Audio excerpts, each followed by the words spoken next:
بالله من شرور أنفسنا ومن سيئات أعمالنا من يهده الله فلا مضل له ومن يضلل فلا هادي له ونشهد أن لا إله إلا الله وحده لا شريك له ونشهد أن محمدا عبده ورسوله أما بعد فإن خير الحديث كتاب الله وخير الحديث حديث محمد صلى الله عليه وسلم وشر الأمور محدثاتها وكل محدثة بدعة وكل بدعة ضلالة وكل ضلالة في النار فأعوذ بالله من الشيطان الرجيم بسم الله الرحمن الرحيم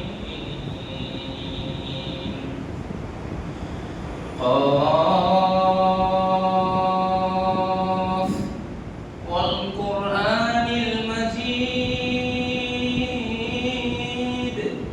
بل عجبوا أن جاءهم منذر منهم فقال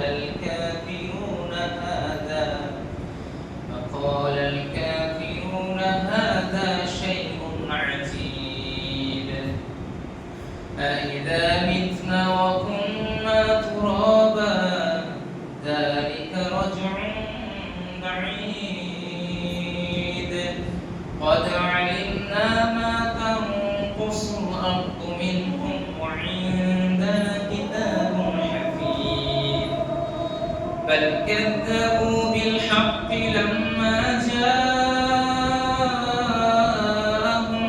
فهم في أمر مريج أفلم ينظروا إلى السماء فوقهم كيف بنيناها وزيناها وما لها من فروج والأرض مددناها وألقينا فيها رواسي وأنبتنا فيها من كل زوج بهيج تبصرة وذكر لكل عبد منيب ونزلنا من السماء ماء فأنبتنا به فأنبتنا مديدا إلى آخر الآيات. أعوذ بالله من الشيطان الرجيم وإذ قال لقمان لابنه وهو يعظه يا بني لا تشرك بالله إن الشرك لظلم عظيم. أعوذ بالله من الشيطان الرجيم إنه من يشرك بالله فقد حرم الله عليه الجنة ومأواه النار وما للظالمين من أنصار. عبد الله بن مسعود رضي الله تعالى عنه قال رجل يا رسول الله أي الذنب أكبر عند الله؟ قال أن تدعو لله ندا وهو خلقك. قال ثم أي؟ قال أن تقتل ولدنا خشية أن يطمع. قال ثم أي؟ قال أن تزاني حليلة زاني. رواه البخاري ومسلم. عن عبد بن عمرو رضي الله تعالى عنه قال قال رسول الله صلى الله عليه وسلم أكبر الكبائر ثلاثة والكفر والشهادة الزور والعقوق الوالدين والشهادة الزور الإشراك بالله. عن عبد بن عمرو رضي الله تعالى عنه قال رسول الله صلى الله عليه وسلم أكبر الكبائر ثلاثة الإشراك بالله عقوق الوالدين والشهادة الزور وفي رواية قول الزور. رواه البخاري ومسلم. সম্মানিত উপস্থিতি, প্রশংসা মাত্র সেই আল্লাহ তাআলার জন্য যিনি আমাদেরকে বিভিন্ন ধরনের কাজ থেকে, ব্যস্ততা থেকে ফেলে রেখে জুমা মসজিদের খুতবা শোনার ও সালাত আদায় করার তৌফিক দান করেছেন, সেই আল্লাহ তাআলার সকলই প্রশংসা মাত্রই। তিনারই প্রশংসা ছাড়া কোনো কিছুই, সবকিছুই তারই প্রশংসা। আলহামদুলিল্লাহি রাব্বিল আলামিন, সমস্ত প্রশংসা তারই। তার শেখানো বাক্য দ্বারা তিনি যেটা শিখিয়েছেন যে প্রশংসা কিভাবে করতে হবে, সেই শেখানো বাক্য দ্বারাই আমরা সকলেই বলি আলহামদুলিল্লাহ। তারপরে দরুদ ও শান্তি বর্ষিত হোক আমাদের নবী প্রিয় মুহাম্মদ সাল্লাল্লাহু আলাইহি সাল্লামের উপর। সকলেই বলি সাল্লাল্লাহু আলাইহি সাল্লাম। সম্মানিত উপস্থিতি, আজকে জুমার খুতবার বিষয় আমি ভাবছিলাম যে কি বলা যায়, অথচ আমি তৈরি ছিলাম না খুতবার জন্য। হঠাৎ করে আমাকে বলা হলো যে খুতবা দিতে হবে। খুতবার জন্য কিছু স্টাডি করতে হয়, কিছু পড়তে হয়। কেন পড়তে হয়? এগুলো আমাদের পড়তে হবে, আমাদের জানতে হবে। আমরা তো আর সেই ওই হুজুরের মতো নয় যে কিসসা কাহিনী বলে একটা জুমা পার করে দিলাম। আমাকে বলে নাই, এই আহলে হাদিস আলেম যারা আছে তাদেরকে যতই জানো তাদেরকে হাদিস দেখতেই হবে, কিতাব খুলে দেখতেই হবে, পড়তেই হবে। কেন? সে হাদিস, কোরআন হাদিস দিয়ে দলিল দিয়ে কথা বলে। আর ওই হুজুর তো বাইজির কথা বলে সেই সময় কাটিয়ে দেয়, বড় হুজুরের পীর সাহেবের কথা বলে সময় কাটিয়ে দেয়। এই জন্য স্টাডি করতে হবে, মোতালা করতে হবে। মাদ্রাসায় পড়াতে গেলে যেমন মোতালা করতে হয়, খুতবার সময় তাকে মোতালা করতে হবে। যত পড়ে কেন একবার না একবার তাকে হাদিস দেখতেই হবে। এই জন্য আমি তৈরি ছিলাম না। কালকেই বলা হলো আমাকে যে খুতবা দিতে হবে, অথচ আমি কালকে খুব ব্যস্ত ছিলাম। আজকে সকালে দেখছি কি বলা যায়, সমাজে দেখছি শীত বেদাতে অনেক ভয়াবহ ভর্তি। বাজারে যাচ্ছি শীত, বাড়ি থেকে বার হচ্ছি শীত, বাড়িতে বার হচ্ছি শীত, বাড়িতে থাকছি শীত, বাসে উঠছি শীত, নৌকায় উঠছি শীত, সব জায়গাতেই শীত। যাক বলা যায় শীত নিয়ে কিছু বলা যায়। শীত বেদাতে ভরা আমাদের এই দেওলখালী গ্রামে, আরো অন্য গ্রাম আছে যেটা দেওলখালী আছে, সেটাই বলছি। এই জন্য বলা যায় শীত সম্পর্কে কিছু বলবো ইনশাআল্লাহ। কান খোলা রেখে মন দিয়ে শুনবেন, কেননা আমাকে খুতবা দিতে বলেছে। কেন? ইমাম সাহেব, আমাদের নেতা ইমাম সাহেবের অসুস্থ, খুব শরীর খারাপ। এই জন্য আজকে আমি খুতবা দিচ্ছি। আজকে বক্তব্যের বিষয় হচ্ছে, জুম্মার খুতবার বিষয় হচ্ছে শীত সম্পর্কে কয়েকটি হাদিস ও কয়েকটি সমাজের শীত যেগুলো আছে সেগুলো বলে জুম্মার খুতবা শেষ করব ইনশাআল্লাহ। মনে রাখা ভালো হবে, পৃথিবীতে বিভিন্ন ধরনের পাপ আছে, পাপের সিরিয়াল আছে, বড় থেকে ছোট পাপের একটা সিরিয়াল আছে। তার সবচেয়ে বড় পাপ, পাপের সিরিয়ালের মধ্যে সবচেয়ে বড় পাপ হচ্ছে শিরক। জেনা একটা পাপ, চুরি একটা পাপ, অপবাদ দেওয়া একটা পাপ, মদ খাওয়া একটা পাপ। কারণ পাপের সিরিয়ালের মধ্যে প্রথমে আছে শিরক। শিরক সবচেয়ে বড় অপরাধ। আল্লাহর সাথে শিরক করা হচ্ছে পৃথিবীর মধ্যে সবচেয়ে বড় অপরাধ। কেন? শিরক হচ্ছে জুলুম, অত্যাচার। এই জন্য তিনি লোকমান হাকিম তার ছেলেকে উপদেশ দিয়ে বলে, নয় ক্বালা লোকমানু লিবনিহি ওয়া হুয়া ইয়াইদুহু ইয়া বুনাইয়া লা তুশরিক বিল্লাহ। হে আমার আদরের সন্তান, হে আমার পুত্র। তিনাকে তার ছেলেকে উপদেশ দিতে বলেন, হে আমার সন্তান, হে আমার আদরের সন্তান, হে আমার পুত্র, তুমি কোনোদিন আল্লাহর সাথে শিরক করবে না। আল্লাহর সাথে কোনো সময় তুমি শিরক করবে না। লা তুশরিক বিল্লাহ, তুমি আল্লাহর সাথে কোনো শিরক করো না। ইন্না শিরকা লাযুলমুন আযীম, নিশ্চয়ই শিরক সবচেয়ে বড় জুলুম, সবচেয়ে বড় অপরাধ, সবচেয়ে বড় মহাপাপ। আয়াতে জুলুম বলা হয়েছে, জুলুম। জুলুম কার উপর হয়? আপনাকে একটা উদাহরণ দিই। আপনার বাড়িতে আপনার স্ত্রী আছে, আপনার স্ত্রীকে আপনি খাওয়াচ্ছেন, আপনি কাপড় দিচ্ছেন, আপনি গয়নাগাটি দিচ্ছেন, আপনি যা যা প্রয়োজন লাগে সব কিছু আপনি দিচ্ছেন। আপনাকে সে যদি আপনাকে ভালো না বেশি অন্য একটা পুরুষের সঙ্গে যদি সম্পর্ক রাখে, তাহলে আপনার কেমন লাগবে? এটা জুলুম। এটা কি? এটা যেমন আপনার জুলুম, আল্লাহ তিনি আপনাকে এই পৃথিবীতে খাদ্য দিচ্ছেন, সূর্যের আলো দিচ্ছেন, চন্দ্রের আলো দিচ্ছেন, আপনাকে সৃষ্টি করেছে, হাওয়া দিচ্ছেন, অক্সিজেন দিচ্ছেন, কত কোটি কোটি অক্সিজেন, কোটি অক্সিজেন দিচ্ছে। আমি অক্সিজেন কিনতে গেলে কত টাকা লাগে? এই ফ্রিতে আপনাকে সবকিছু খাওয়াচ্ছে। তার কৃতজ্ঞতা পালন না করে, তার প্রশংসা পালন না করে, তার আপনি কি করছেন? ওই মাজারে গিয়ে আপনি কি করছেন? সেজদা করছেন। তাকে আপনি আল্লাহ বলছেন যে বাবাই আমার সবকিছু। অথচ কি আল্লাহই আপনাকে সৃষ্টি করেছে। মাজারে গিয়ে আপনি পড়ে থাকেন, ওই ফকির তলায়, ওই পীর তলায়, ওই কোথায় বামন পুকুরে গিয়ে আপনি খেচুড়ি নিয়ে যান না, এইগুলো নিয়ে আপনি পড়ে থাকেন। অথচ আল্লাহ আপনি সৃষ্টি করে কিসের জন্য? ইবাদত করার জন্য, তার সঙ্গে শিরক করার জন্য নয়। এটাই জুলুম।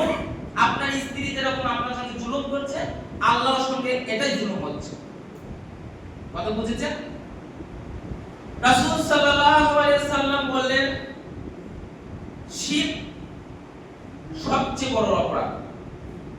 শিরক করলে আল্লাহকে হেয় তুচ্ছ করা হয়, শিরক করলে আল্লাহকে অপমান করা হয়, শিরক করলে আল্লাহর মানের হানি হয়, শিরক করলে আল্লাহর যে বিধান হয়েছে তার কাছ থেকে অমান্য করা হয়, রাসূল সাল্লাল্লাহু আলাইহি সাল্লামকে অমান্য করা হয়, আল্লাহকে অমান্য করা হয়, মানের হানি হয় আল্লাহ। পৃথিবীতে অনেক পাপ আছে। পাপের সিরিয়ালের মধ্যে সবচেয়ে বড় পাপ হচ্ছে কি? শিরক। তারপর আরো আছে। সব পাপের মধ্যে নিজস্ব একটা ক্ষমতা আছে, সেটা কিন্তু তা নাই। সব পাপের মধ্যে কোনো ক্ষমতা নেই, কিন্তু শিরক আর শিরকের পাপের মধ্যে ক্ষমতা আছে। আরেকটা দুনিয়াতে পাপ আছে, বেদাত। শিরক, বেদাতের মধ্যে একটা ক্ষমতা আছে, নিজস্ব ক্ষমতা আছে। শিরকের যেমন নিজস্ব ক্ষমতা আছে, বেদাতের সেরকম নিজস্ব ক্ষমতা আছে। দুনিয়াতে দুটি পাপ আছে, তার নিজস্ব ক্ষমতা আছে। তার একটি পাপের নাম হচ্ছে শিরক, আর একটি পাপের নাম হচ্ছে বিদআত। শিরক করলে কি হবে? তার অতীতে যত নেকি আছে সব নষ্ট হয়ে যাবে। অতীতে যত নেকি করেছে, নামাজ পড়েছে, রোজা রেখেছে, হজ করেছে, দান সাদকা করেছে, জিকির করেছে, সিয়াম রেখেছে, যত আমল ইবাদত করেছে, যদি শিরক করা হয়, বিন্দু মাত্র শিরক করা হয়, যত পিছনে যত আমল আছে সব বাতিল। সামনে আয়াত পেশ করব, দলিল পেশ করব। বড় হুজুরের মতো আমি আন্দাজে কথা বলবো না,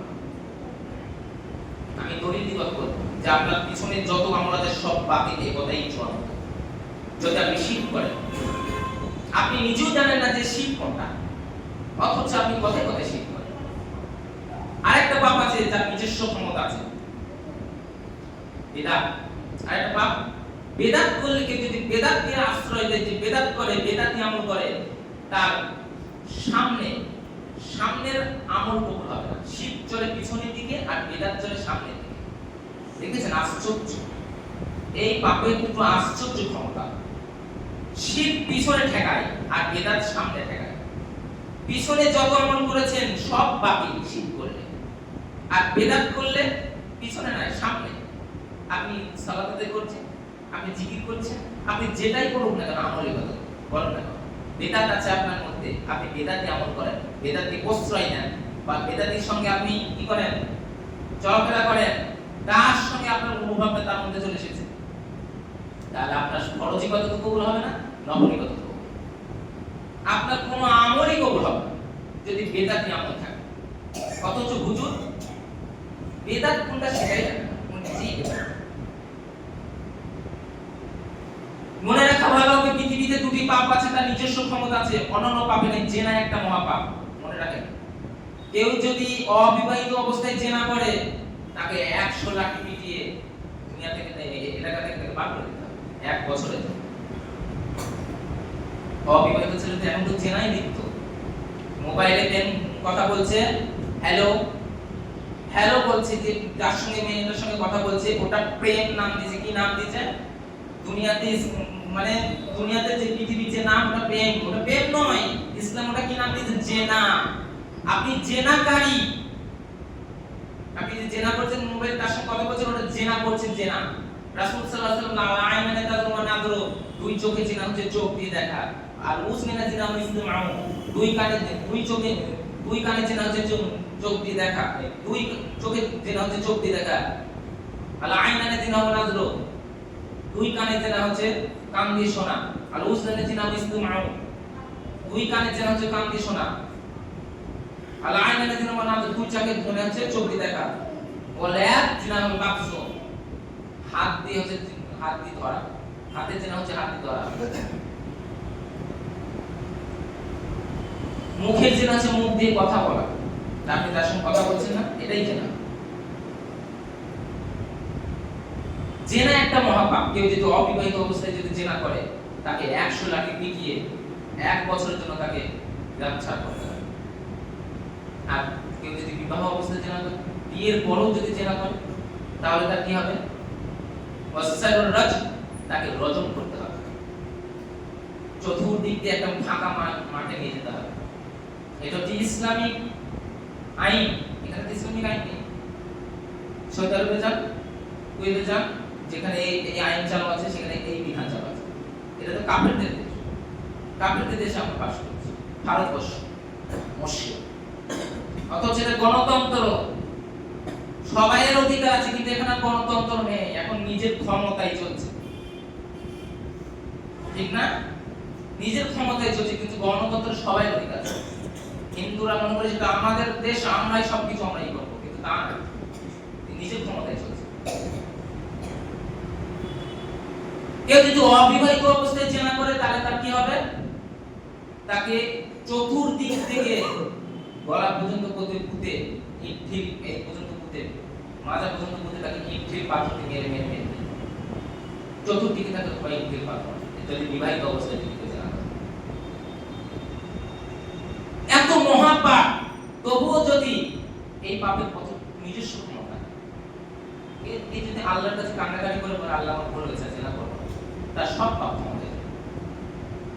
দুইটা সালাত করে যদি বলে, আল্লাহ আমি আর জেনা করব না, আজ থেকে আমি কথা বলা ছেড়ে দিলাম, তার সেই মেয়েটার সঙ্গে আমি কোনো কথা বলবো না, তার কোনো সম্পর্ক রাখবো না, তার সঙ্গে কোনো জেনা করব না, আজ থেকে জেনা বন্ধ করেছে, ইনশাআল্লাহ আপনার সব পাপ ক্ষমা হয়ে যাবে। কিন্তু তার নিজস্ব একটা ক্ষমতা নেই। এই যদি তওবা না করেন, এই পাপ বিচারের মাঠে পাপের পাল্লায় পড়ে যাবে, আপনার কোনো ক্ষতি হবে।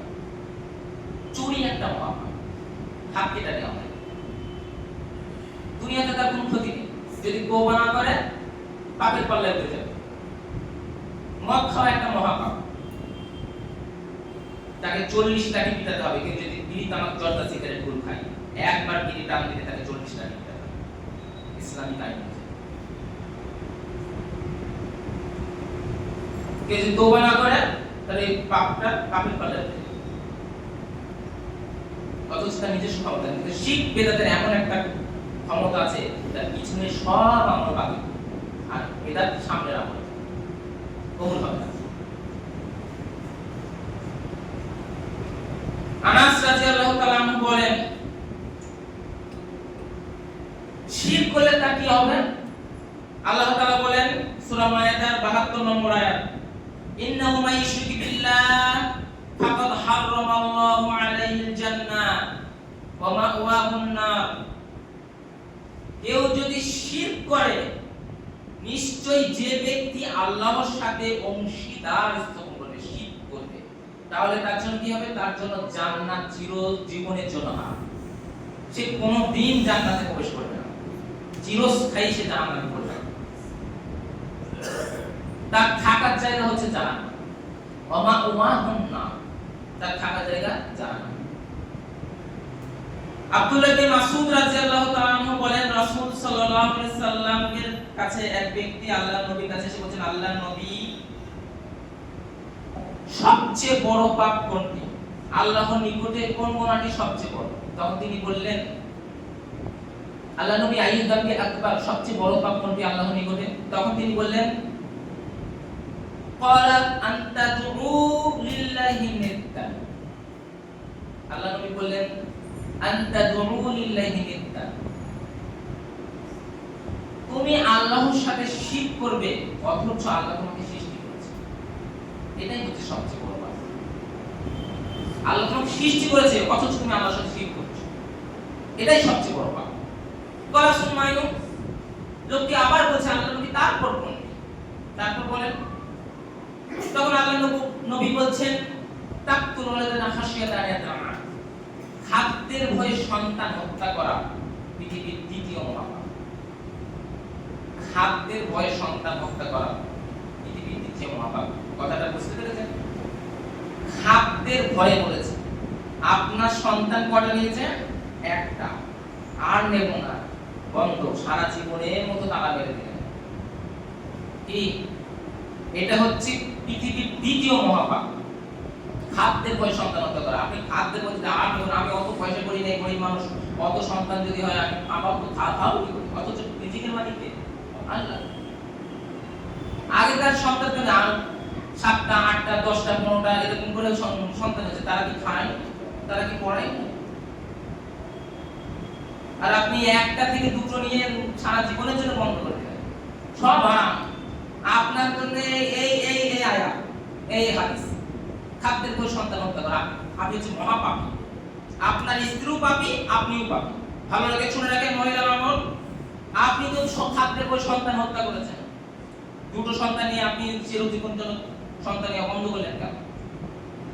রাসূল সাল্লাল্লাহু আলাইহি সাল্লাম বলেন, কিয়ামতের মাঠে ওই সন্তান তার বাপ মাকে জান্নাতে নিয়ে যাবে। কোন সন্তান? যার একটা সন্তান জন্ম, দুটো সন্তান, তিনটে সন্তান আছে, কিন্তু একটা সন্তান মারা গেছে, ওই সন্তান জান্নাতে নিয়ে যাবে। যদি বাপ মায়ের জন্য জাহান্নাম নির্ধারিত হয়ে গেছে, যে জাহান্নামে যাবে, ওই সন্তান তখন আল্লাহ করবে, যে আল্লাহ আমার বাপ মাকে যতক্ষণ পর্যন্ত জান্নাতে না দেবেন আমি ততক্ষণ জান্নাতে যাব। আল্লাহ বলবে, না হবে না, তুমি জান্নাতে চলে যাও, তোমার বাপ মা জাহান্নামে। ও তো বন্ধ করেছে, ও তো খাদ্যের ভয়ে সন্তান হত্যা করেছে, ওরা জাহান্নামে চলে যাবে। তখন ওই সন্তান যে মারা গেছে, আপনি 3-4 নিজে দুটো সন্তান মারা গেছে, ওই সন্তান আপনার প্রতি সুপারিশ করবে। যতক্ষণ আপনাকে জান্নাতে না দেবে ততক্ষণ পর্যন্ত ছাড়বে না। আল্লাহর কাছে ঝগড়া করবে, ঝগড়া। তখন আল্লাহ বলবে, যাও তোমার বাপ মাকে নিয়ে সব তোমরা জান্নাতে চলে যাও। সুবহানাল্লাহ। আর আপনি একটা দুটো নিয়েই তো বন্ধ করে দিচ্ছেন, আপনার জন্য সুপারিশ করবেন? রাসূল সাল্লাল্লাহু আলাইহি ওয়াসাল্লাম বলেছেন, বলা সুমাইয়ুম, আল্লাহর নবী তারপর কোনটি? তারপর বললেন, তারপর কোনটি? তারপর তিনি বললেন, আন তুজানি হালিলাতিন জাই, তারপর হচ্ছে তুমি তোমার প্রতিবেশীর সঙ্গে জেনায় লিপ্ত হবে। এটাই হচ্ছে দ্বিতীয় মহাপাপ। প্রতিবেশীর সঙ্গে জেনায় লিপ্ত হবে, এটাই হচ্ছে দ্বিতীয় মহাপাপ। আপনার প্রতিবেশী সৌদি আরবে, কুয়েতে, আমেরিকায়, যেখানে বাইরে চলে গেছে নিজের স্ত্রীকে রেখে, আপনার আমানতে রেখে দিয়েছে, আপনার প্রতিবেশী আপনার আমানতে রেখে দিয়েছে, ওই আমানতে খেয়ানত করে আপনি কি করলেন? এটা বলতে পারলেন, ভাবি কিছু লাগবে, বাজার হাট করতে লাগছে, ভেতর থেকে একটা পর্দার সঙ্গে সে ব্যাগ দিয়ে কিছু লাগবে, প্রয়োজন আছে, তাকে জিজ্ঞাসা করবে। আপনাকে যে আমানতে দিয়ে গেছে, সে বুদ্ধি গেছে, বিদেশে কাজে গিয়েছে, আর আপনি সেই সুযোগে তার বাড়িতে গিয়ে কি লাগবে ভাবি বলুন, এই শব্দ ঠিক আছে, তার সঙ্গে সবকিছু করে, তা না করে তার সঙ্গে জেনায় লিপ্ত হবে। ভাবি বলছে, হ্যাঁ আসেন ভাইয়া, তার ভেতরে কি ঢুকে তার সবকিছুই হলো। এটা তো হারাম। এটা দ্বিতীয় হলো, দুটো মহাপাপ হলো। একটা হচ্ছে আমানতের খেয়ানত নষ্ট হলো, আর একটা কি জেনায় লিপ্ত হলো। এই দুটো পাপ। এই জন্য আল্লাহ নবী সাল্লাল্লাহু আলাইহি ওয়াসাল্লাম বলেছেন তৃতীয় মহাপাপ হচ্ছে প্রতিবেশীর সঙ্গে জেনা লিপ্ত হওয়া। আব্দুল্লাহ আমর রাদিয়াল্লাহু তাআলা আনহু বলেন রাসূল সাল্লাল্লাহু আলাইহি ওয়াসাল্লাম বলেছেন আকবারুল কাবাইর সালাসা, সবচেয়ে বড় পাপ তিনটি। সবচেয়ে বড় পাপ তিনটি। এক, আল ইশরিকু বিল্লাহ, আল্লাহর সাথে শিরক করা। দুই, হুকুকুল ওয়ালিদাইন, পিতামাতার অবাধ্য হওয়া। আপনি পিতামাতার অবাধ্য হবেন না, কোন সময় পিতামাতার অবাধ্য হবেন না। 5 ওয়াক্ত নামাজ যতই পড়ুন, যতই তাহাজ্জুদ করুন, হজ আপনি 100 বার হজ করুন, পিতামাতাকে যদি আপনি একবার গালি দেন সব আমল বাতিল। এই চুপ কর, কি বলছিস তুই? এই কথা যদি বলেন তাহলে আপনার আমল কিচ্ছু কবুল হবে না। বলা তো উফ শব্দ বলা যাবে না, কোরআনে আল্লাহ বলেছে উফ শব্দ বলা যাবে না। আর আপনি তাকে গালি দেন মানে, তাকে মারেন মানে, আপনাকে জন্ম দিয়েছে, 9 মাস আপনাকে পেটে রেখে দিয়েছে, 10 মাস 10 দিন পেটে রেখে দিয়েছে, 2.5 বছর দুধ খাইয়েছে, আর আপনি তাকে গালি দিচ্ছেন, তাকে মারছেন, তাকে হেড তুচ্ছ হয়ে কথা বলছেন, তার সামনে মাথা নত হয়ে যাবে। মাথা নত হয়ে আল্লাহ বলছেন যে যখন তোমার পিতা মাতার বাড়িতে ঘরে প্রবেশ করবে তখন হাতটা নিচু করে রাখো, নিচু থাকবে।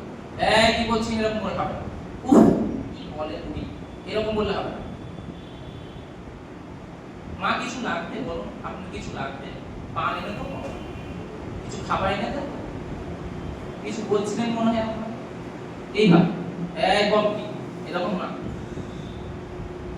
উফ শব্দ বলা যাবে না। উফ পৃথিবীর দ্বিতীয় মহাপাপ পিতামাতার অবাধ্য হওয়া। হুকুকুল ওয়ালিদাইন, পিতামাতার অবাধ্য হয় যে সে কোনোদিন জান্নাতে প্রবেশ করবে না, নামাজ রোজা হজ যাকাত যতই করবে। 3, মিথ্যা সাক্ষী।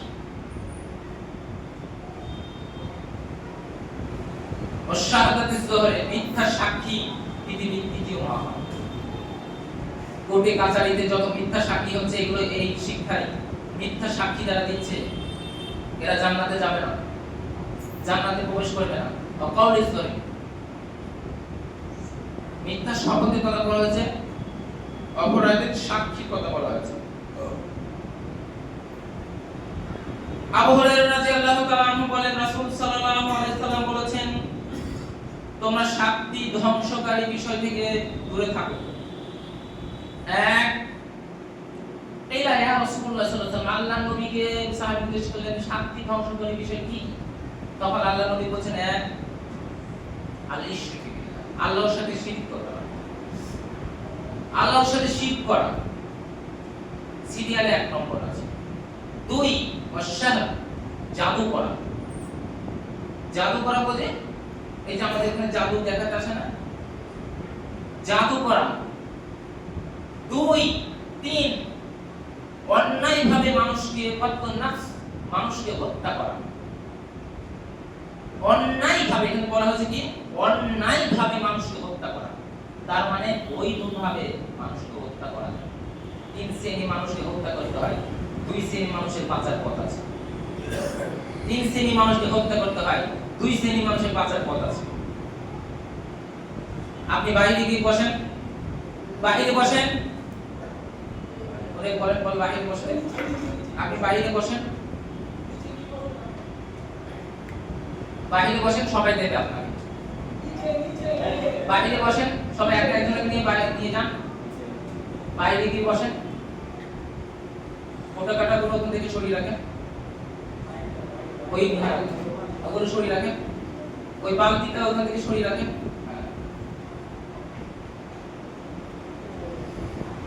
যে কথা বলতে যাচ্ছিলাম, 2 নম্বর আছে জাদু করা, 3 নম্বর অন্যায়ভাবে মানুষকে হত্যা করা। 3 শ্রেণী মানুষকে হত্যা করতে হয়, 2 শ্রেণী মানুষের বাঁচার পথ আছে। কেউ যদি আপনাকে হত্যা করে তাহলে আপনি কেসার হিসাবে তাকে হত্যা করবেন, এটা বৈধ।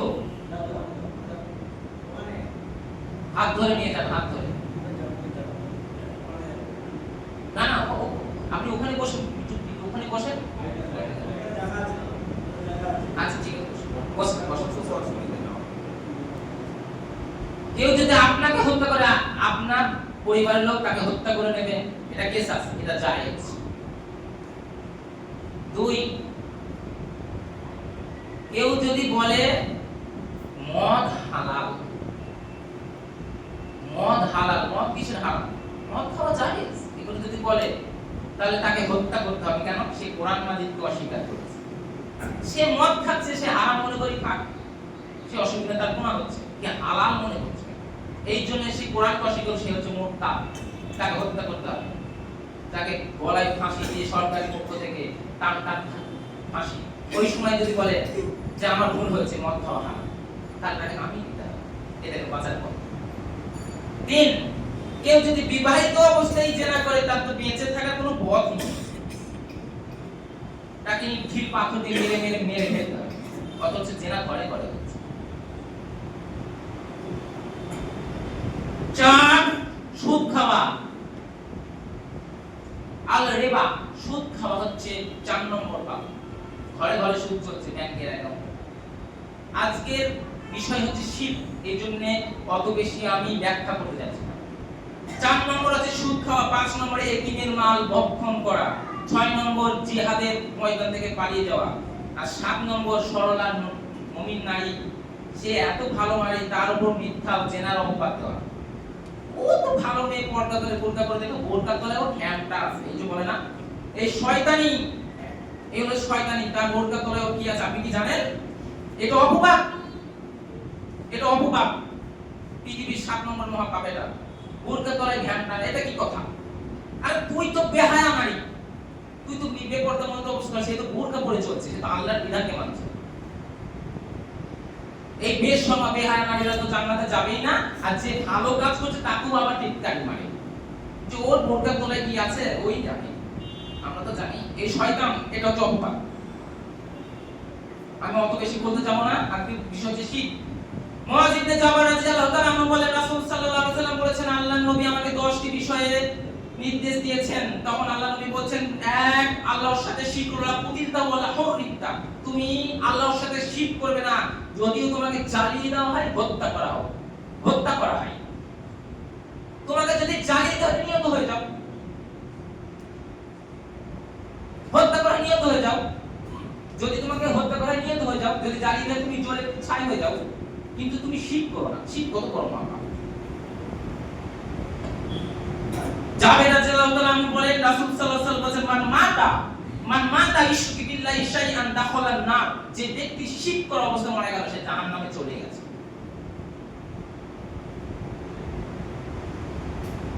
যে ব্যক্তি শিরক অবস্থায় মারা গেল, সে জাহান্নামে চলে গেছে, এতে কোনো সন্দেহ নেই। তাই বলছি শিরক সবচেয়ে বড় অপরাধ, যে যদি শিরক করে তার পিছনের সব আমল বাতিল হয়ে যাবে। আল্লাহ তাআলা আমাদের শিরক থেকে বাঁচার তৌফিক দান করুন, আমিন। ওয়া আলহামদুলিল্লাহ।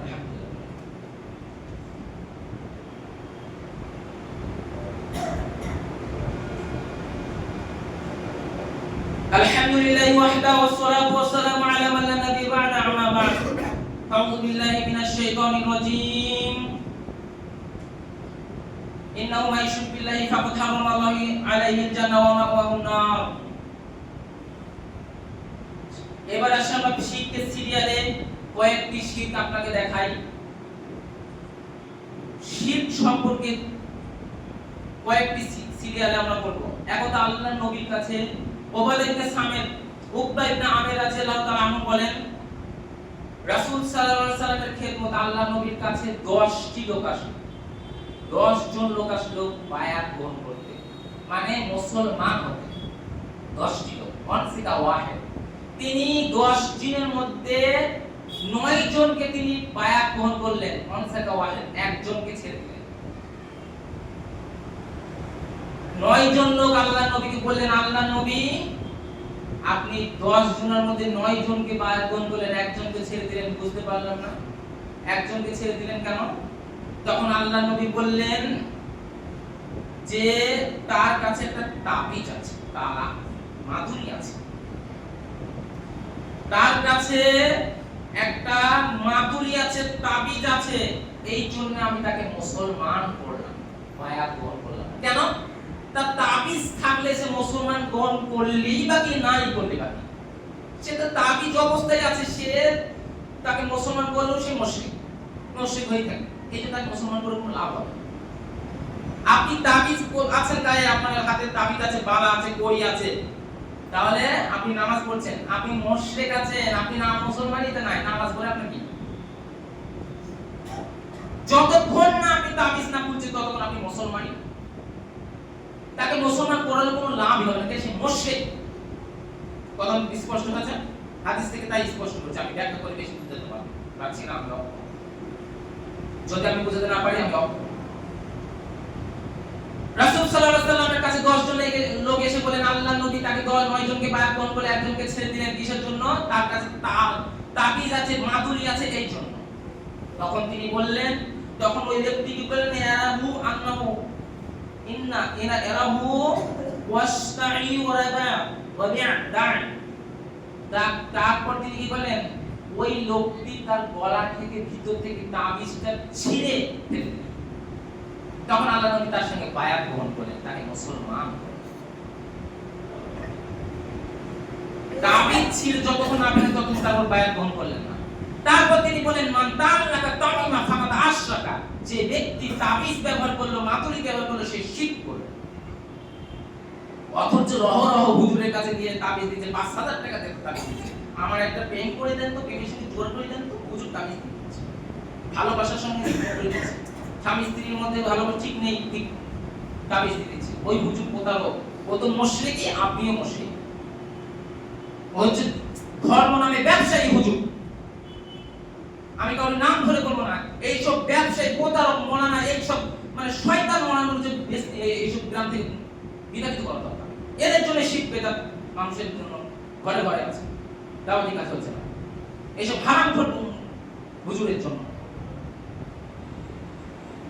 এ আবার আমি নাকি হাফেজ, তুই 5 পারা হাফেজ নাই, তুই কিসের হাফেজ? কোন মাদ্রাসায় পড়িস? তো সার্টিফিকেট দেখা, তুই হাফেজ দাবি করিস? অথচ শিরক, তাবিজ ব্যবহার করা শিরক। রাসূল সাল্লাল্লাহু আলাইহি ওয়াসাল্লাম বললেন, রায়ফি রাদিয়াল্লাহু তাআলা আনহু বলেন, রাসূল সাল্লাল্লাহু আলাইহি ওয়াসাল্লাম বলেছেন, ইয়া রায়ফি ইন্নাল হায়া, যদি আমি মনে করি আমার পরে আপনি আরো বেঁচে থাকবেন, হায়াত আর লম্বা হবে। রায়ফি, তুমি শোনো, আমি যখন মারা যাব আমার পরে আমার মনে হচ্ছে তুমি আরো বেঁচে থাকবে। রায়ফি শোনো, আমার পরে আমি যদি মারা যাই, তুমি যদি বেঁচে থাকো, তাহলে তুমি মানুষদেরকে বলে দিবা, ইন্না রোকা, নিশ্চয়ই ঝাড়ফুঁক করা শিরক। আমরা তো জানি ঝাড়ফুঁক করা যাবে, হুজুরের কাছে কি ঝাড়ফুঁক করা যাবে? আল্লাহ নবী বলেছেন ঝাড়ফুঁক করা শিরক। কোন ঝাড়ফুঁক করা শিরক? ওই যে যারা ট্রেন স্টেশনে থাকে না, মন্দিরে তাবিজ ছাতু বাবা কি বলে ঝাড়ফুঁক করছে সেটা আপনাকে জানতে হবে। কোরআন হাদিসের দোয়া করে যদি ঝাড়ফুঁক করে তাই ঠিক আছে, তাই। যদি অন্য মা কালী ঠাকুর মা করে যদি নামে কোনো করে, হ্যাঁ, ঝাড়ফুঁক করে, তাহলে সেটাই শিরক, সেটাই মুশরিক। ইন্না রোকা ও তামিমা, নিশ্চয়ই তাবিজ ব্যবহার করা, মাদুরি ব্যবহার করা শিরক। যে কোনো মাদুরি, যে কোনো তাবিজ, বড় হুজুর আলখেল্লা করে যদি সূরা ইয়াসিন দিয়ে যদি তাবিজ বেঁধে দেয় তবুও শিরক। আয়াতুল কুরসি দিয়ে যদি সূরা ফালাক নাস দিয়ে যদি তাবিজ বেঁধে দেয় তবুও শিরক। আপনি বলছেন এ তো কোরআনের আয়াত। আরে কোরআন আয়াত কি সেই তাবিজ কি ঝোলানোর জন্য এসেছে নাকি? এটা পড়ার জন্য এসেছে। আর আপনি ঝুলি পায়খানা নিয়ে গেলেন, মানে কোরআনকে অপমান করা হলো না? আপনি তো পায়খানা নিয়ে যাচ্ছেন, আপনার লজ্জা নেই কেন? আপনার বিবেক খাটান না কেন? হুজুর আপনাকে তাবিজ দিচ্ছে, ওই তাবিজ না আপনি পায়খানা যাচ্ছেন, কোরআনকে অপমান করছেন। কোরআন পড়ার জন্য এসেছে, মানুষের জন্য, ওই বাহুতে, গলায়, পিঠে, গলায় ঝোলানোর জন্য নয়।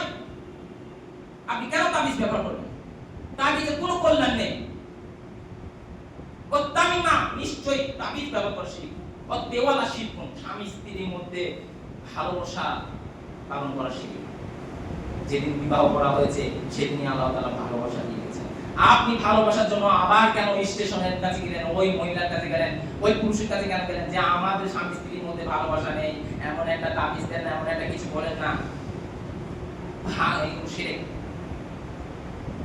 উবাই নামে রাদিয়াল্লাহু তাআলা আনহু বলেন, রাসূল সাল্লাল্লাহু আলাইহি ওয়াসাল্লাম বলেছেন, মান তাআল্লাকা তামিমা ফালা আতুমুল্লাহ যে ব্যক্তি তাবিজ ব্যবহার করবে তার আল্লাহ তাআলা তার কোনো উদ্দেশ্য পূরণ করবেন না।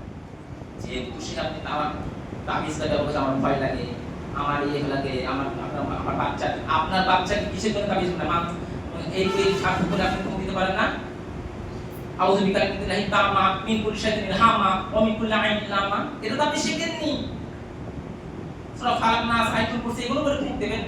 ওর ভেতরেই ওগুলো আছে, শয়তান ওগুলো কিছু তুমি যতক্ষণ, আবার যে বলছি যতক্ষণ হুজুর বলছি এইটা ততক্ষণ থাকবে ততক্ষণ তুমি ভালো থাকবে। তার মানে এটা যদি তাবিজ যদি রোগ হয়, তাহলে আপনাকে উদাহরণ দিই, ওষুধ খেলে কি যতদিন ওষুধ খাবেন ততদিন ওষুধ খেলে তো ভালো হয়ে যায়, কতদিন পর ভালো হবে না? তারপরে তো আর ওষুধ খাওয়া লাগবে না, সারা জীবন ওষুধ খেতে হবে আপনাকে। তাহলে তাবিজটা হুজুর বলছে যে যত এটা তোমার কাছে রেখে দিবা, খুলবা না, খুললে তুমি কিন্তু হবে না। আচ্ছা ধরে নিলাম নাই তাবিজের শেফা আছে, তাহলে 1 মাস থাকুক, 2 মাস থাকুক, 3 মাস থাকুক, 4 মাস থাকুক, তারপর আমি খুলে দেবো, আমার ভালো হয়ে যাবে। তার হুজুর বলছে চিরজীবন থাকবে। তার মানে আপনি মুসলমান যেন না হন এই জন্য সেই পদ্ধতি, কথা বুঝেননি? এটা যদি শেফা হয় তাহলে চিরজীবন থাকবে না, 1 মাস থাকুক, ভালো হয়ে যাবে, আমি খুলে দেবো, কথা বুঝেননি? বিবেক খাটান হুজুরের কথায় চাল হবে না। যে ব্যক্তি তাবিজ ব্যবহার করে তার কোনো উদ্দেশ্য পূরণ হবে না। ওয়াদা ফালা ওয়াদা লিল্লাহু, যে ব্যক্তি কড়ি, তাবিজ, কড়ি, সুতা, বালা এগুলো যারা ব্যবহার করবে তার কোনো উদ্দেশ্য পূরণ হবে না।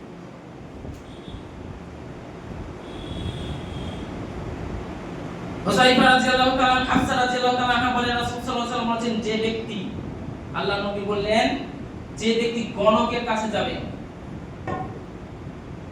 গণকের কাছে কি যদি হাত চালায়, দেখেন তো আমার টাকাটা কোথায় হারিয়েছে, দেখেন এই যে আমাদের মহিলা চাচিরা বলে না, এর হাত চালা কোথায় হারিয়েছে দেখেন, চাল পড়া পানি খাওয়া বলে না, দেখেন না, এটা দেখেন তো কোথায় হারিয়েছে। এই যে কেউ যদি এরকম করে, এরকম হাত চালায় গণকের কাছে, তাহলে তার আল্লাহ তাআলা বলেছেন তার 40 দিনের ইবাদত কবুল হবে না।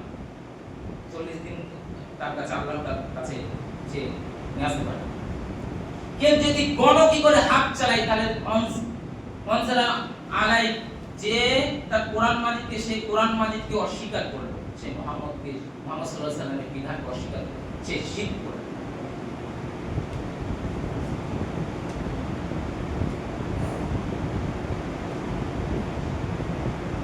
আয়েশা রাদিয়াল্লাহু তাআলা বলেন রাসূল সাল্লাল্লাহু আলাইহি ওয়াসাল্লাম বলেছেন, যে ব্যক্তি মানত করলো, মানত শিরকি মানত এমনি করা যায়, কোন কিসের জন্য করা যায়, যতক্ষণ না আমার পুরো না হচ্ছে ততক্ষণ মানত, যতক্ষণ না আমার ছেলেটা পাস না করছে ততক্ষণ আমি এটা করে না, আমার ছেলে পাস করে আমি মসজিদে খাসি, হ্যাঁ ওই খাসি ঠিক আছে, মানত দিবেন জীবনের জন্য তাকে টাকা বের করে নেয়, সেটা করা যায়, যা বৈধভাবে মানত দেওয়া যায়।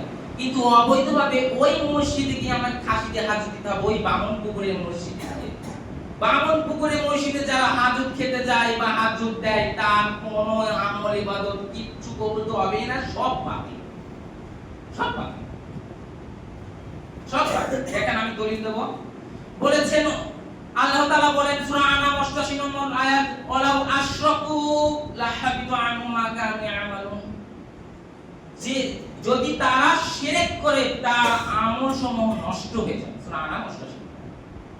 এমন কি আল্লাহ নবী সাল্লাল্লাহু আলাইহি ওয়াসাল্লামকে, নবীদেরকে আল্লাহ তাআলা হুঁশিয়ারি দিয়ে বলেন, লাইন আশরাকতা লা ইয়াহবাতুন আমালু, হে নবী আপনিও যদি শিরক করেন তাহলে আপনার আমল বাতিল। নবী কি হুঁশিয়ারি দিয়ে বলেন যে আপনি যদি শিরক করেন তাহলে আপনার আমল বাতিল। তাহলে তার মতো সাধারণ মানুষের যদি শিরক করে সাধারণ আমল বাতিল, ওরা তাকুনুনা মিনাল খাসিরিন, আর আপনি হয়ে যাবেন জাহান্নামীদের মধ্যে, ক্ষতিগ্রস্তের মধ্যে একজন। অথচ নবী, যত নবী আছে সবকে শিরক মুক্ত হবে সৃষ্টি করা হয়েছে।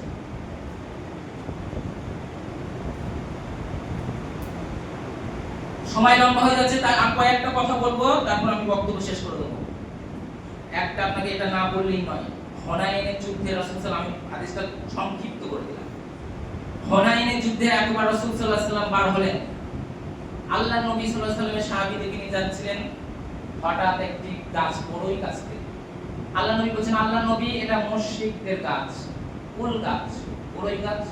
এখানে মুশরিকদের নির্ধারিত কাজ, এখানে তারা যুদ্ধের তরোয়াল ঝুলিয়ে রাখে, কল্যাণ কামনা করে। আমাদের জন্য একটা কাজ নির্ধারণ করে দেন, আমরা কল্যাণ কামনা করব। তখন আল্লাহ নবী বলেছেন, বলো কি সুবহানাল্লাহ। আল্লাহ নবী শুনে সুবহানাল্লাহ বলেন। এ তো সেই মুসার দরবারের কথা, মুসা আলাইহিস সালামের উম্মতের মতো কথা বলছো তোমরা, কি কথা বলছো? মুসা আলাইহিস সালামের দরবার বলেছেন, এই যে মুসা, তাদের যেমন মাবুদ আছে আমাদের জন্য একটা মাবুদ করে দেন। মুসা যখন 40 দিনের জন্য যখন আল্লাহর সঙ্গে সাক্ষাৎ করতে গিয়েছিলেন, রোজার নামাজ পড়তে গিয়েছিলেন, তখন গরুকে তারা মাবুদ হিসেবে নিয়ে নিয়েছে। তা আমাদের জন্য একটা মাবুদ করে দেন। সুবহানাল্লাহ, তোমরা বলো কি? এ তো মুসার দরবারের কথা।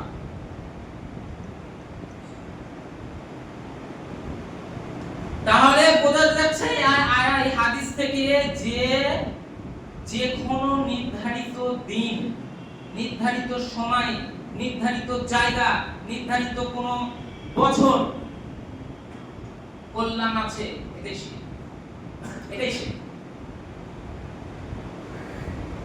হাত চালিয়ে ভাগ্য নির্ধারণ করা শিরক হয়, টিয়া পাখির মাধ্যমে ভাগ্য নির্ধারণ করা শিরক হয়। জন্ম দিবস পালন করলে শিরক হয়, মৃত্যু দিবস পালন করলে শিরক হয়, 15 ডিসেম্বর পালন করলে শিরক হয়, 15 আগস্ট পালন করলে শিরক হয়, 16 ডিসেম্বর পালন করলে শিরক হয়, 23 ডিসেম্বর পালন করলে শিরক হয়। আপনি যখন হাঁটছিলেন, আপনার পায়ের সঙ্গে ভরা পাতিলের সঙ্গে পা লেগে গেছে, আপনার মা বলছে ভরা পাতিলে পা দিতে হবে, এই মন্তব্য শিরক। তুলসী গাছে পা দেওয়া যায় না, এই মন্তব্য শিরক। তুলসী গাছকে লাথি মারা যায় না, এই মন্তব্য শিরক। ধানের উপর দিয়ে জুতা পায়ে দিয়ে হাঁটা যায় না, এই মন্তব্য শিরক। বাড়ির উপর কাক ডাকছে, কুটুম আসতে পারে, এই মন্তব্য শিরক। হাত থেকে গ্লাস পড়ে গেল, কুটুম আসতে পারে, এই মন্তব্য শিরক। সকালবেলা দোকানে ধার দেওয়া যায় না, দিন বাকি দেওয়া যায় না, এই মন্তব্য শিরক। রবিবারে গাছ কাটা যায় না, রবিবারের দিন বাঁশ কাটা যায় না, এই মন্তব্য শিরক। ভাদর মাসে কি ছাঁটা বাঁধা যায় না, এই মন্তব্য শিরক। ওই মাসে বিয়ে দেওয়া যায় না, এই মন্তব্য শিরক। গরুকে লাথি মারা যায় না, এই মন্তব্য শিরক। কেন? গরু একটা মাবুদের অংশ। ধানের উপর দিয়ে জুতো পায়ে দিয়ে হাঁটা যায় না, এই মন্তব্য শিরক। কেন? ধান হচ্ছে লক্ষ্মী দানা, বলছে মাবুদের একটা অংশ, বুঝলেন? লক্ষ্মীকে ওই হিন্দুদের ঠাকুর। শিরক, বহু শিরক আছে। আপনাদের মধ্যে কত শিরক আছে? আরে ওদের, আপনি মিস্ত্রি কাজ করেন, মিস্ত্রি, আর ওদেরটাও ঠিক আছে, আমাদেরটাও ঠিক আছে, ঝগড়া করিস নি তিনি, এটা আপনি মুশরিক। ওদেরটাও ঠিক আছে, আমাদেরটাও ঠিক আছে, ঝগড়া করছি না। ওদেরটা ওরা দেখছে, আমাদেরটা আল্লাহ, তারটা ভগবান, সে একই হলো। বলে না ও মুরতাদ। যদি কোই কথা বলে যে তাদেরটাও ঠিক আছে, আমাদেরটাও ঠিক আছে, ও মুরতাদ। কেন? তাদেরটা তাদের, আমাদেরটা আমাদের। ওদেরটা বাতিল, আমাদেরটা কি হক।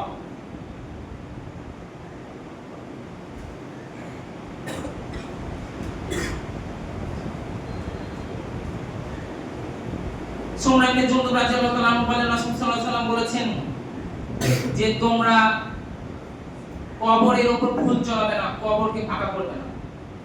ফকিরতলার কবর ফাঁকা আছে, এই যে কবরে কেউ যদি সিজদা করে, এটা শিরক। কবরে মোমবাতি জ্বালায়, এটা শিরক। কবরে চাদর জ্বালায়, এটা শিরক। কবরের কাছে কিছু চাওয়া, এটা শিরক। বাচ্চা হচ্ছে না, কবরের কাছে যায়, এটা শিরক। পিত্তলে যাওয়া, এটা শিরক। আর অসংখ্য শিরক আছে। যমজ কলা খেলে আমার যমজ সন্তান হবে, এটা শিরক। ঠিক আমি একটা কথা বললাম, ঠিক করলে, আমি ঠিক করেছি, এটা শিরক। ও ঠিক জানলো কি করে? আল্লাহ তাআলা ছাড়া কিছু জানে? গায়েব খবর ঠিক জেনে গেল, তাহলে না আল্লাহর সঙ্গে আল্লাহ নিয়ে তুচ্ছ করা, এটা শিরক। অসংখ্য শিরক আছে। সময় লম্বা হয়ে যাচ্ছে, আজকের জন্য আমি শিরক কয়েকটা আপনাকে তুলে দেব, আরো অসংখ্য শিরক আছে। প্রথম আমি বক্তব্য দিয়েছিলাম কি তাওহীদ সম্পর্কে বক্তব্য দিয়েছি, তার মধ্যে শিরক সম্পর্কে বলা যাবে। আর এই আবু জাহাল যখন আল্লাহকে মানতো, আবু জাহাল আল্লাহকে মানতো, তাওহীদুল রুবিয়া মানতো। দাউদের কাছে 360 দেবদেবীকে পুজো করতো, আল্লাহ মানত। কেন ডাইরেক্ট আল্লাহর কাছে যাওয়া যাবে। আমাদেরও মাধ্যম তাই যে আমাদের ডাইরেক্ট যাওয়া না, ওই পীর বাবা ফকির বাবার কাছে যেতে হবে, উনি হচ্ছে মাধ্যম, আল্লাহর কাছে বলবে, তাই আমাদের হবে উদ্দেশ্য পূরণ হবে। বাচ্চার গলায় দেখেন একটুকুনি একটা কালি দেয়, এটা শিরক, এর উদ্দেশ্য খারাপ, যে আমার নজর না লাগে। বাচ্চার গলায় কালো সুতায় গিরাতে ফুঁক দিয়ে তাকে ঝুলিয়ে দিয়েছে, এটা শিরক। পা ফুলে গেছে এই জন্য কড়ি বেঁধে চুলার ভেতর দিয়ে দিয়েছেন, এটা শিরক। চুলায় পা দেওয়া যায় না, এটা শিরক। অসংখ্য শিরক আছে। তাই আল্লাহ তাআলা আমাদের এই শিরক থেকে হেফাজত করার তৌফিক দান করুন, সকলেই বলেন আমিন। শিরক সম্পর্কে আজকের জন্য এটুকুনি, অন্য সময় যদি আমি সুযোগ পাই আরো বিস্তারিত বলবো। আমি সেরকম স্টাডি করিনি সেরকম, সেই জন্য আমি এতটুকুনি বলবো। ইনশাআল্লাহ যদি কোনো সময় সুযোগ পাই আল্লাহ, তাহলে আপনাদের সামনে আরো কিছু তুলে ধরবো। এই ভ্রান্ত হুজুরদেরকে একদিন মুখোশ তুলে ধরবো ইনশাআল্লাহ। ইনশাআল্লাহ সেই রকম পড়াশোনা আমি আরো স্টাডি করছি ইমাম সাহেবের কাছে। আপনি মনে করেন না যে আমাদের ইমাম সাহেব কম শিক্ষিত নয়, অনেক অসংখ্য শিক্ষিত। উনি অনেক প্রকাশ করে না উনি।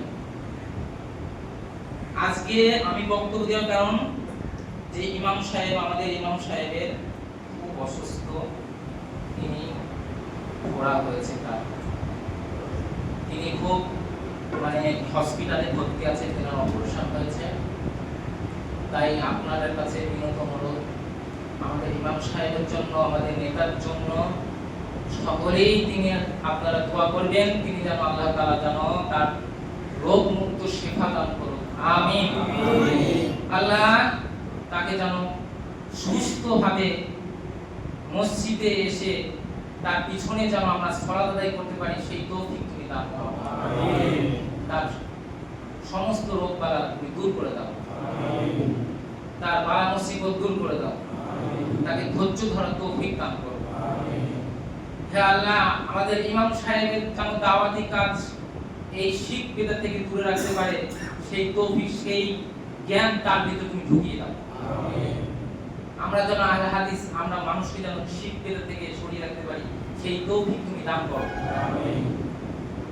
এক ভাই দোয়া চেয়েছেন, আল্লাহ তাআলা যেন তার উদ্দেশ্য পূরণ করেন, আমিন। তার বালা মুসিবত দূর করে দেন, আমিন। তার সমস্ত পাপ আল্লাহ তাআলা যেন তার মোচন করে দেন। হে আল্লাহ, যারা আমাদের মধ্যে চলে গেছেন, মারা গেছেন, আল্লাহ তাআলা তার কবরের আযাব তুমি থামিয়ে দাও, আমিন। তার কবরটাকে আলোকিত করে দাও, আমিন। যত মানুষ পৃথিবী থেকে বিদায় নিয়েছে শিরক বিদআত অবস্থায়, আল্লাহ তাদের তুমি পারলে ক্ষমা করো, আমিন। যত মানুষ চলে গেছে আমাদের মধ্যে, আল্লাহ তাদের তুমি জাহান্নামের ভয়াবহ আগুন থেকে তুমি বাঁচাও, আমিন।